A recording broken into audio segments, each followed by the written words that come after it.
Bienvenue dans cette nouvelle vidéo où nous allons parler de gestion passive. Si on se dit aujourd'hui que c'est difficile de battre le marché, alors autant faire le maximum pour avoir la même performance que le marché. Voilà en quoi consiste la gestion passive.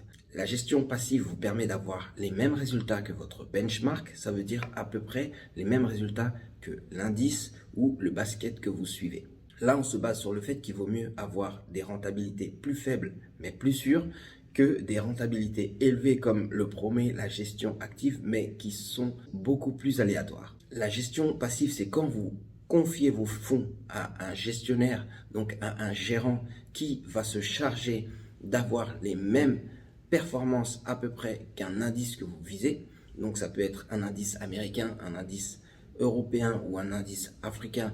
Ça peut être des marchés financiers, ça peut être de l'immobilier, ça peut être toutes sortes d'indices.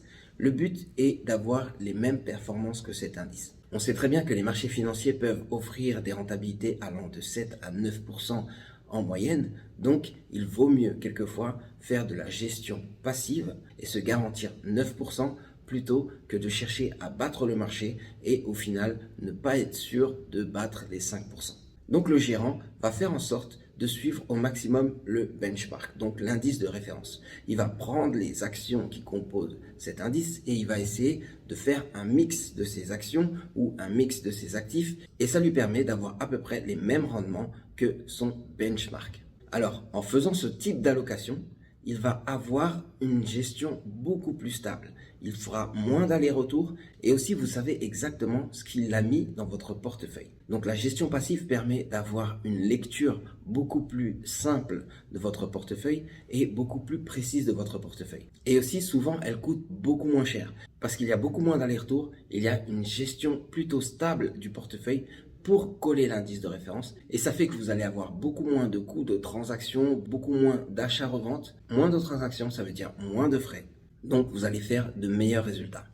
En prenant un indice de référence ou un benchmark, on se rend compte que le gérant, lui, ce qu'il va chercher à avoir, c'est plutôt un portefeuille stable et plutôt un portefeuille diversifié. Donc si on s'attarde sur le risque, en ayant un portefeuille diversifié, on se rend compte qu'on a un portefeuille beaucoup plus sûr, beaucoup moins risqué, beaucoup moins volatile. Et c'est pour ça que beaucoup d'investisseurs préfèrent la gestion passive à la gestion active, car elle permet d'être beaucoup plus serein. Vous n'avez pas besoin de surveiller votre portefeuille tout le temps, vous avez juste à surveiller le benchmark. Mais il est vrai que c'est difficile de faire exactement comme le benchmark, parce qu'il faut avoir exactement la même allocation et c'est compliqué. Mais en suivant le benchmark, vous savez à peu près ce que vous pouvez attendre de votre portefeuille. Certains gérants vont battre à peine l'indice et d'autres seront à peine en dessous de l'indice. Mais le but c'est d'arriver à peu près à avoir les mêmes rendements que l'indice de référence. Donc si vous avez à choisir et que vous préférez une gestion agressive et que vous préférez la gestion active, gardez une partie de votre portefeuille en gestion passive et regardez un peu comment ça évolue. Peut-être que selon les périodes et selon les marchés, vous allez avoir la rentabilité que vous cherchez sur votre portefeuille.